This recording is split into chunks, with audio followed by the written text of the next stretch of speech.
Hi, Aquarius. If you want to come on in for a little divination dose between November and December's threshold, I've got your scroll scry here. I've got your scroll ready to go, made in your name and essence for us to scry. If you'd like to join me, here is the reveal for Aquarius. If you'd like to take a screenshot so you can scry on your own time and terms to perceive and receive any shapes or symbols that speak. Awesome. Extending symbolic support, of course, for our psyche and psychic senses. All right, Aquarius, I'm going to close my eyes. You're welcome to join me. Cleansing the palette, releasing the race and the rush, and be open to perceive and receive symbolic support, activating the abstract mind and ancient awareness. When you're ready, Aquarians, let's go. Oh, there is like phoenixy dragons up at the top here. They feel female in nature, female energy. The expression is not of my concern. It is the energy, fire, fiercity. Now, whether this is of a cleansing nature or a creation nature, well, I guess cleansing does create a cleansing. And nonetheless, I'm not going to get constipated there. Aquarians. Just give me a moment here. I'm going to wander on down. I feel like I'm on vacation, even though I just went from fiery phoenix fiercity, somewhere where there's water, there's fish, and I feel like it's well deserved and like long awaited for Aquarians, like just returning to your water, receiving from the very element that your sign symbolically bears and shares, and to be nurtured by and immersed by it. Now, even whether this is just going to a swimming pool or a hot tub or having a salt bath, you know what I mean? Like, I am just right now all up in floating, and it makes me feel like I'm on vacation.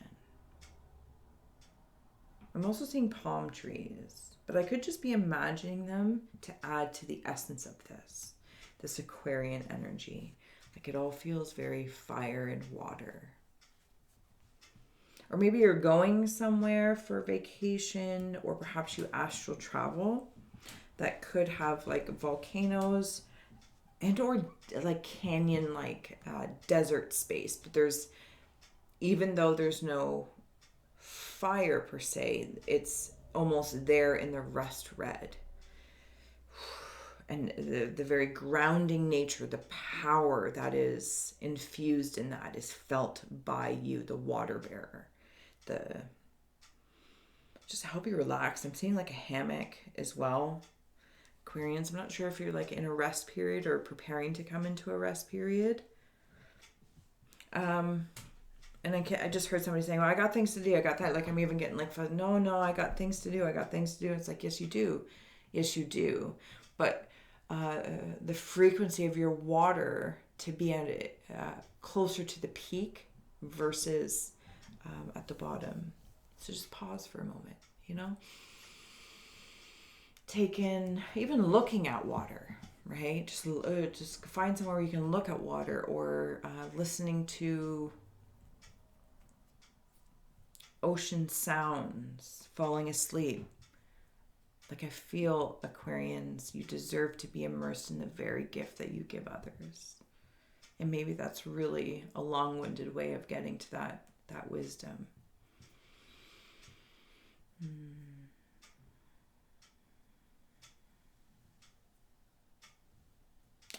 It sounds funny, but I'm seeing the symbol for pi, like 3.14, blah, blah, blah, blah, blah, blah, blah, pi.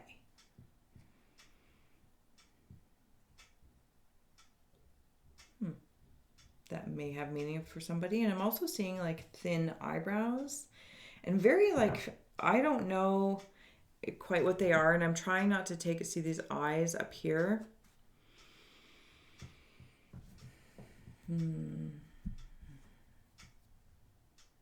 I'm trying not to keep this as long-winded, given it's a divination dose on the threshold of the month. But I feel like I also took a long time to say that. So I apologize, but sometimes the pause is nice. Take it. I just saw a rainbow when I closed my eyes as well. A rainbow. Okay, so where are we going here for the Aquarian energy? So as much as I'm seeing a feminine eyes and the eyebrows, but I'm also seeing a masculine mustache. And those are really just my symbols for feminine and masculine. Eyelashes, eyebrows, and mustachios. And I'm also seeing a gold bow tie. So I don't know if I feel like you just accomplished something you were working on, or you busted through a block of some sort. Not to say it's at the finish line necessarily, or it's almost like this is now where it begins. But I feel like, or even if you were trying to like potty train somebody, you know, your child, or maybe your niece or nephew or grandchild, you did this successfully, but now becomes like the maintenance work and the details and fine tuning different areas, but the brunt of it has been a breakthrough is what I'm feeling for the Aquarian energies.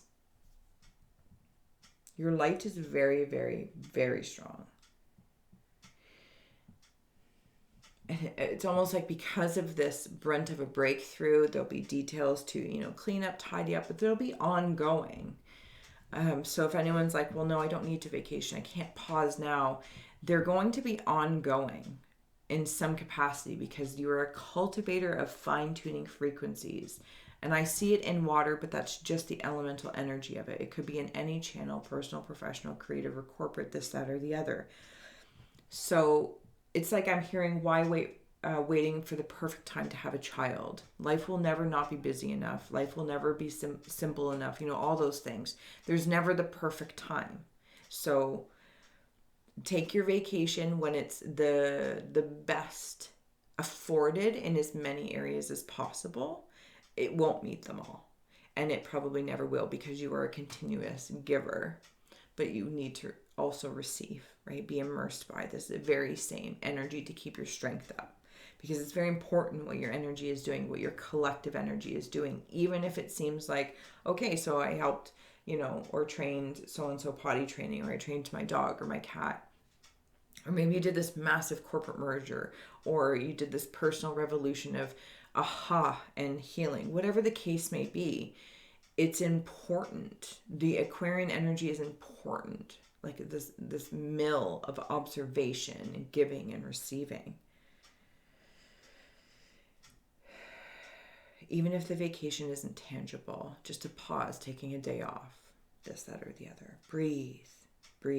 Because there's this immersive feel, like to be immersed in the very water that you give others. But then I feel like Aquarians, you can be immersed so much, and that you'll almost be like become addicted to being immersed in your projects or in your people, places, or things. Don't want to create codependencies is what I'm hearing. Okay, yeah, because there's little fishes there, and they're like, you don't want to create codependency. So there's also a time to step away, to allow space for others to take what you've already given them and to give back to you by showing you what they can do on their own and giving them space to cultivate that. And they might surprise you, I hear. Like, they might surprise you one way or the other. If they surprise you and saying, well, they need more work on this, or to your perspective, when you're like, okay, but they might also shock you with another perspective going, well, I didn't think about that, right? So sometimes stepping back, you know, can be very, very helpful. All right, let's start adding on some Tarot and Oracle here. We're going over there. Thank you for the Aquarians. I'm seeing like a rodeo as well. Seeing a rodeo.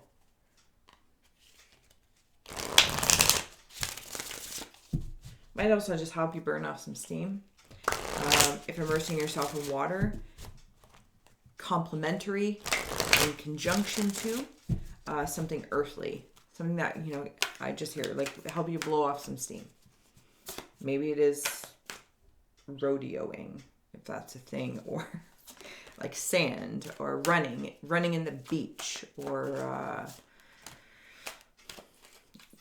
I don't know why it all seems to be so extreme, like cliff jumping. But okay, so anyway, I'll use that example because like the cliff is very earthy and then it takes you to the water. But again, it could be like knitting or something like that. It doesn't, it's grounding. Woman holding a heart and the thinking man. So this is for me validating that, and I believe that guy has a mustachio, when it was seeing your feminine and your masculine, feminine and the mustachio masculine. So your energies are in line. And if you're looking for love, Aquarians, are you actually revealing that? Is the question I want to ask. If there's a relationship you're unsure of, if you're in the masculine expression and, you know, there's a dame, you got to say something. You got to say something. No matter what's going on, personal, professional, corporate, creative, yada, yada, yada, yada, esoteric, exoterically, all those wonderful things, Aquarians, it's a big old door to happiness. To be immersed in what you give, but to not be so immersed in your doings and other things that if you do already have a relationship, take some time off from your projects, give them space to co-create with you. Disappointments to delights will both be emerged in this and revealed, but that's information. So you can spend time also on your relationships with self, with your energies, with your polarities, or with a whole other person. Because there is so much happiness. My nose is itchy right here. Sorry. There is so much happiness. It's like this fountain just bursts out that phoenix dragon feel of pure delight. And Aquarians, I don't know how else to say and express that. It feels like a fountain of fantastic. Truly, it feels like a fountain of fantastic. But you got to step back to receive it. Maybe. I don't know. You do you. It's always up to you. And we're not looking to co-create codependencies. Corporately, personally, professionally. You might be nose to nose with somebody, or you might have a partnership. Just spending time together. Boundaries are blessings.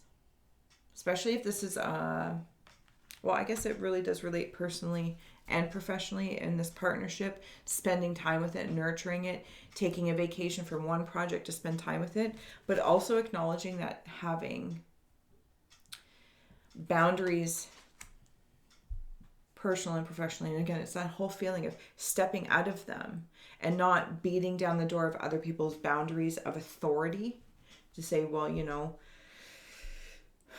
just respect them, to give them space to breathe. And then, you know, feel if it aligns versus trying to beat somebody into place. And I don't mean actually beating somebody into place. That's a horrible way of saying that. But it's like I'm creating a container and I'm like tin or something, and I'm hammering the container of what I want to come into fruition, which is, yes, legitimate. But sometimes just finding out to step out, like I'm seeing a cubicle area, right? And this is now the container. As sufferable as that may feel, but it can also create privacy. And you offer that to somebody as a container to work with you, Aquarians. But you don't stand at the door of the cubicle. You know, you got to walk away. Give them some breathing room. Give it, you know, you don't walk away, but you go and you take care of your stuff, right? Other things. And such blessings can come out of that. Such blessings can say, or maybe there's such a controlling mechanism around, and it's like, you know what, what will make you happy? Or maybe somebody's asking you, Aquarians, what will make you happy? And your boundary has like burst open to say, oh, let me tell you, I don't want to work in a cubicle. I'd really like to work from home, or if I can get a balance of both, or remotely, you know what I mean? Whatever the case is. And if it's personal, be like, maybe I'd like to move. I'm not really enjoying where we're living right now. Is it feasible? Can we find through the conversation, let's go looking, let's like take some time to immerse ourselves in the market and learn about it before we make a decision. But just the expression, to have space to speak, to have space to think, and to receive that space, Aquarians, more importantly. All about happiness. And may you feel blessed while you immersed in it. So take some time off the beat, breathe, and come back. All right, Aquarians, until next time, thank you so much for scrying with me. It is my honor to wander into your collective energy and for holding space for me to symbolically scry. And until I see you again in December for your Rorschach. Thank you.